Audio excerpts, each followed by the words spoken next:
நான் தஞ்சங்காத்தூர் பெண்கள் பள்ளியில் உயர்நிலை 2 படிக்கிறேன். நான் மதிப்பாய்வு செய்யறதுக்கு மின்னில் ஒரு மணல் வீடு அப்படிங்கிற புத்தகத்தை தேர்ந்தெடுத்திருக்கேன். வாங்க புத்தகத்துக்குள்ள போகலாம். இந்த புத்தகத்தை எழுதியவர் டாக்டர் மாவி தியாகராஜன் அவர்கள். பொருள் சிறுகதைகள். பதிப்பாண்டு பிப்ரவரி 2011. இந்த சிறுகதை தொகுப்புல மொத்தம் 9 கதைகள் இருக்குது. இது அனைத்தையுமே ஆசிரியர் வந்து அன்றாட வாழ்க்கை முறையில நடக்கிற விஷயங்களை ஒட்டி தான் அழகா எழுதியிருக்கிறாரு. இதுல எனக்கு ரொம்ப பிடிச்ச கதை என்னன்னு கேட்டீங்கன்னா விண்ணில் ஒரு மணல் வீடு. வெளித்தோற்றத்தை இளமையா வச்சுக்கிறதுக்கு உடற்பயிற்சி, ஆரோக்கியமான உணவு, மகிழ்ச்சி, இது மூணுமே ரொம்ப முக்கியம். ஆனா நம்ம மனதளவுல இளமையா இருக்கிறதுக்கு கற்பனையை விரிவடைய செஞ்சு மூளையை சுறுசுறுப்பா வச்சுக்கிறது ரொம்ப அவசியம். அதுக்கு என்ன தேவை அப்படின்னு யாராச்சும் சொல்ல முடியுமா? சரியா சொன்னீங்க, புத்தகங்கள் வாசிக்கிறது. புத்தகங்கள் வாசிக்கிறதுனால உள்ளார்ந்த இளமைக்கு கற்பனையை கற்றுக்கொள்வதும் வந்து அதிகரிக்குது. இதை நான் இப்போ அறிமுகப்படுத்துகிற புத்தகம் வந்து உங்களை மனதளவில் இளமையாக வச்சிருக்கோம் அப்படின்னு நான் நம்புகிறேன். இப்போ ஆசிரியரை பற்றி கொஞ்சம் பார்க்கலாம்.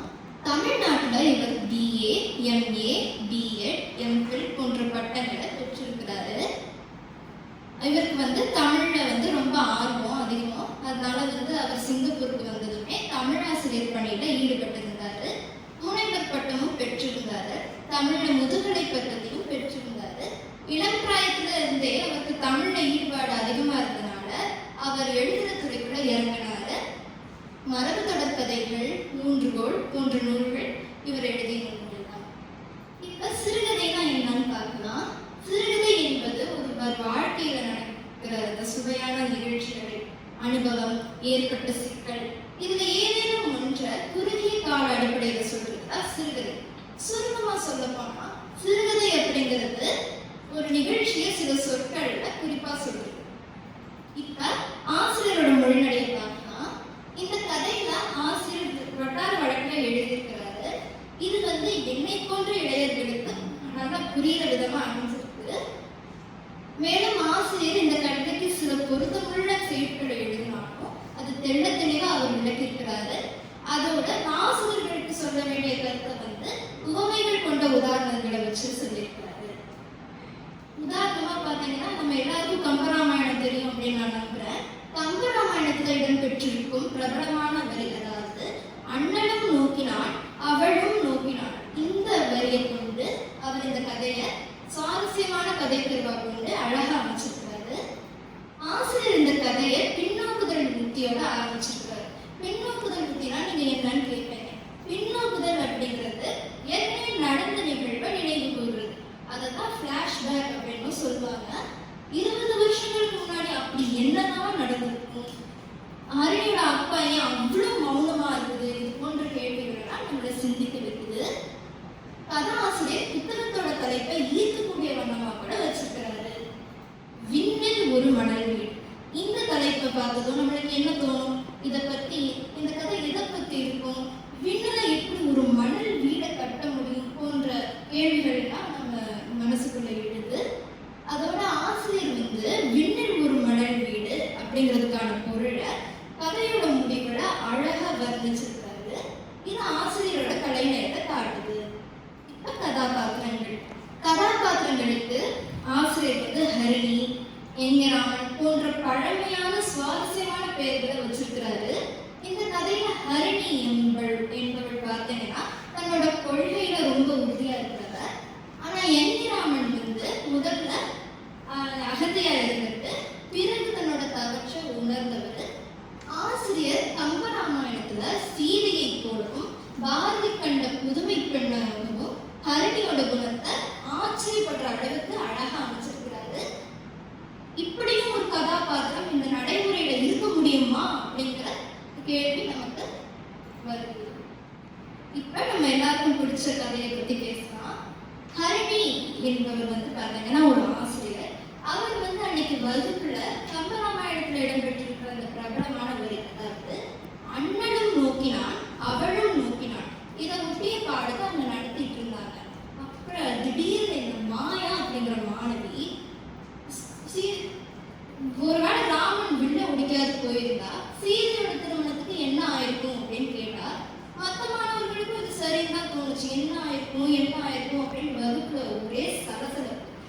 ஹரிணி வந்து சைலன்ஸ் அப்படின்னு சொல்றதுக்கும் பள்ளிமணி முடிக்கிறதுக்கும் சரியா இருந்துச்சு. வழக்கமா ஹரிணி பார்த்தீங்கன்னா வீட்டுக்கு போனதுக்கு அப்புறம் தன்னோட அப்பாவோட உட்கார்ந்து பள்ளியில நடந்த சுவாரஸ்யமான விஷயங்கள்லாம் பகிர்ந்து கொள்வா. இன்னைக்கும் அதே மாதிரிதான் செஞ்சிருந்தா. அவ வந்து தன்னோட அப்பாட்ட மாயா கிட்ட இந்த வித்தியாசமான கேள்வியை சொல்லிட்டு இருந்தா. ஆனா அவங்களோட அப்பாவோட உடல் அந்த இடத்துல இருந்தாலும் அவரோட நினைவு வந்து 20 வருஷங்களுக்கு முன்னாடி போயிடுச்சு. ஹரிணிக்கு வந்து கம்பராமாயணம் ரொம்ப பிடிக்கும்.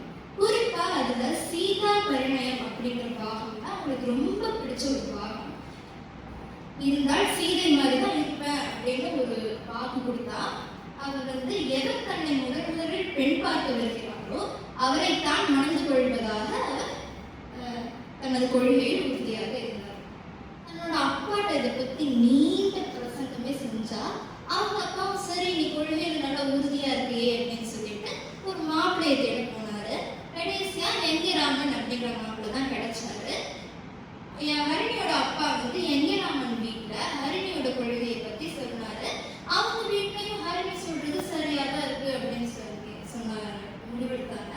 உடனே வந்து எங்கிராமனும் ஹரிணியை பார்க்க அன்னைக்கு போனாரு. உடனே அவர் எங்கிராமன் ஹரிணியை பார்க்க போனதுக்கு அப்புறமா அவர் ஹரிணிகிட்ட வந்து என்னமோ கொள்கையில இருக்குதுன்னு சொன்னாங்களாமே அப்படின்னு கிண்டலா கேட்டாரு. உடனே ஹரிணியும் வந்து அதை பத்தி வாதாடிட்டு இருந்தாங்க. இவங்க 2 பேரும் வாக்குவாதத்துல ஈடுபட்டாங்க. அப்புறம் எங்கிராமனுக்கு இது சரின்னு தோணவும் அவர் வந்து வீட்டை விட்டு வெளியேற போனார். அப்ப வந்து ஹரிணியோட அப்பா வந்து இதை பார்த்துட்டு கண் கலந்த எங்கிராமன்கிட்ட வந்து தயவு செஞ்சு என்னோட பொண்ணை வந்து கட்டிக்கோ, இல்லைன்னா அவ கண்ணியாதான் இருப்பா வாழ்க்கை முழுக்க அப்படின்னு சொல்லி அழுதுட்டு இருந்தாரு. ஆனா எங்கிராமன் கேட்டாரா? இல்ல. அவர் என்ன சொன்னாருன்னா, ஏன் என்னை விட்டா வேற மாப்பிள்ளையே கிடைக்காதா, நான் மட்டும்தான் இருக்கிறேன்னா, என்னமோ கொள்கை அது இதுன்னு பேசலாம் அப்படின்னு சொல்லிட்டு வீட்டை விட்டு வெளியில போயிட்டார். இதை பத்தி தெரிஞ்ச எங்கிராமனோட பெற்றோர்கள் என்ன பண்ணாங்கன்னா, எங்கிராமன்கிட்ட சொல்லி பார்த்தாங்க, எங்கிராமா ஒரு பெண்ணை ஏமாத்தாத, இது ஒரு மிகப்பெரிய பாவம், தயவு செஞ்சு அவளை திருமணம் செஞ்சுக்கோ அப்படின்னு சொன்னாங்க. ஆனா எங்கிராமன் கேட்கவே இல்லை. அப்புறம் ஹரிணி வந்து அந்த நேரத்துல ஆசிரியர் பயிற்சி எடுத்து இப்ப மேடை வகுப்புக்கு தமிழ் ஆசிரியரா இருக்கிறா. ஒரு நாள் பார்த்தீங்கன்னா ஹரிணியும் தன்னோட அப்பாவும் கோயிலுக்கு போயிருந்தாங்க. அங்க சீதா கல்யாணம் கதா காட்சியும் நடந்துட்டு இருந்துச்சு. அப்ப தற்செயலா அவங்க வந்து எங்கிராமனை பார்த்தாங்க. இவங்க அந்த கதா காட்சியம் முடிஞ்சதுக்கு அப்புறமா வீட்டுக்கு போயிட்டு இருந்தாங்க. எங்கிராமனும் அவங்க 2 பேரையும் பின்தொடர்ந்து போயிட்டு இருந்தாங்களா. அப்புறம் வந்து வீட்டை அடைந்ததும் எங்கிராமனும் வீட்டுக்குள்ள நுழைய போனாரு. உடனே ஹரிணியோட அப்பா வந்து நீங்க தவறான வீட்டுக்கு வந்துட்டீங்க போல அப்படின்னு கேட்டாரு. எங்கிராமன் இல்ல, நான் தான் எங்கிராமன் அப்படின்னு சொல்லி என்னோட வாழ்க்கையில நடந்த துயரத்தை நான் சொல்றதுதான் நான் வந்திருக்கேன் அப்படின்னு சொன்னாரு. உடனே வந்து ஹரிணியோட அப்பா வந்து நீ தயவு செஞ்சு இங்க வரவே வராத, நீ வந்து என்னோட பொண்ணுக்கு செஞ்ச அந்த ஏமாற்றத்தை என்னால தாங்கவே முடியாது, தயவு செஞ்சு வீட்டை விட்டு வெளியில போன்னு சொல்லி பார்த்தாரு. ஆனா எங்கிராமன் இல்லை, என் வாழ்க்கையில நடந்ததை சொல்லிட்டு தான் நான் போவேன் அப்படின்னு ஆரம்பிச்சாரு. அப்புறம் வீட்டுக்குள்ள வந்து உட்காந்து தன்னோட வாழ்க்கையில நடந்த துயரங்களை பத்தி சொல்லிட்டு இருந்தாரு. அதாவது தங்களோட அம்மா அப்பா வந்து தன்னை வீட்டை விட்டு துரத்திட்டாங்கன்னு சொன்னாரு. இவரும் கை நிறைய நம்ம சம்பாதிக்கலாம் அப்படிங்கிற திமிரில வந்து அவர் வீட்டை விட்டு வெளியேறிட்டாராம். அப்புறம் தீய நண்பர்கள் இருந்தாங்க. தீய நண்பர்களோட சேர்ந்து தவறான பெண்ணை வந்து அவங்களோட தூண்டுதல்னால திருமணம் செஞ்சாரு. இதனால அவங்க 2 பேருக்கும் வந்து பிறவிலேயே கண் பார்வை இழந்த பெண் குழந்தை தான் கிடைச்சது. இதை பார்த்ததும் அவரோட மனைவி வந்து அவரை விட்டு பிரிஞ்சு போயிட்டாரு. அப்புறம் அவர் சொல்றாரு, நான் இப்ப போராட்டத்துல இந்த பெண் குழந்தைய நான் வளர்த்துட்டு இருக்கேன், அவனாலதான் நான் இப்ப உயிரோட வாழ்றேன். ஹரிணியை போல பெண்கள் இருந்தா போதும், என்னை போன்ற தான் தோன்றி பசங்களுக்கு ஒரு நல்ல பாடமா அமையும் அப்படின்னு சொன்னாரு. சொல்லிட்டு அவர் வீட்டை விட்டு வெளியேறிட்டார். இந்த கதையில எனக்கு ரொம்ப பிடிச்சது என்னன்னா, ஆசிரியர் வந்து இந்த கதையோட முடிவை ரொம்ப உணர்ச்சி பூர்வமா எழுதியிருக்கிறாரு. இந்த கதையில எனக்கு ரொம்ப பிடிச்ச பகுதி வந்து எங்கிராமன் மனம் மாறுறது. இது ஒரு திருப்புமுனையா அமைஞ்சிருந்துச்சு. இது வாசகர்களுக்கு ஒரு தவறான செயலை செய்யறதுனால ஏற்படக்கூடிய விளைவை நல்ல தெள்ள தெளிவா சொல்லுது. இந்த கதையில இருந்து நான் கற்றுக்கொண்டது என்னன்னா, எங்கிராமன் அகதையினால வாழ்க்கைய லேசு எடுத்துக்கொள்ளும் அந்த மனநிலை மற்றும் அனுபவித்த துயரத்தை வாசகர்கள் பார்க்கும்போது அவங்க சில விழுமியங்களை கத்துக்கிறாங்க. உதாரணத்துக்கு நான் என்ன கத்துக்கிட்டேன்னா, பிறக்கின்னா முற்பகல் செய்யும், தமக்கின்னா பிற்பகல் தாமே விளையும். அதாவது நம்ம ஒருவருக்கு தீமை அழிச்சோம்னா நம்மளுக்கே திருப்பி பிற்பகல்ல தீமை அதே தீமை வரும். அதோடு அவர் இறுதியில் உணர்ந்தாலும் இழந்ததை மீட்டுக் கொள்ள முடியாத இந்த இந்த நிலையை மனித வாழ்க்கையின் வேதனையான உண்மையை காட்டுது. ஹரணி வெறும் கதாபாத்திரம் அல்ல, அவரோட மன உறுதி, சுயமரியாதை மற்றும் வாழ்க்கை தெளிவு கொண்ட பெண்ணின் பிரதிநிதியா அவர் தோன்றுறாரு. கதாகாட்சியமா நான் என்னன்னு கத்துக்கிட்டேன். அதாவது கதாகாட்சியம் என்பது ஒரு கதையை இசை கலந்து நேரடியா நடிக்கிறது. தனியாவும் நடிக்கலாம், குழுவாகவும் நடிப்பாங்க. இக்கதையில பின்னோக்குதல் மற்றும் கலாட்சேபம் கலந்து அன்றைய வாழ்க்கையும் தற்போதைய நிகழ்வும் இணைக்கப்பட்டு இந்த கதையோட தாக்கம் நல்லா அதிகரிக்குது. விண்ணில் ஒரு மணல் வீடு இந்த சிறுகதை 1982ஆம் ஆண்டுல எழுதப்பட்டிருந்தாலும் இதனோட கருத்துகள் இன்றும் பொருந்தும் அப்படிங்கிறத காட்டுது. இக்கதையை இளைஞர்கள், பெற்றோர்கள் யாரு வேணாலும் படிக்கலாம். வாசித்து முடிச்ச பிறகு அதனோட தாக்கம் நமது மனசுல நிக்குது. பொதுவாகவே ஒரு சிறுகதையை வாசிக்கிறப்ப நமது நினைவுகள் தூண்டப்படுது இல்லையா? ஒரு கதையில இருக்கும் சம்பவம் மற்றும் கதாபாத்திரங்களை விட அதுல இருக்கிற பொருள் கூட நம்மளோட நினைவுகளை தூண்ட வைக்குது. இதுதான் சிறுகதையோட வலிமை. இதோட நன்றி. நீங்களும் இந்த புத்தகத்தை பாரோ பண்ணி படிப்பீங்கன்னு நான் நம்புறேன். தயவு செஞ்சு இந்த புத்தகத்தை படி.